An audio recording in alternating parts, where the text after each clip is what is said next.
फरमाइश तरीके तुम हमका देखो तरीके हम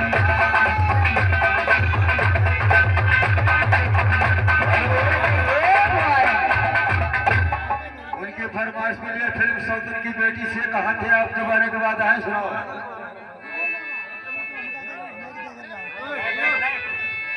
हेलो वो हम भूल गए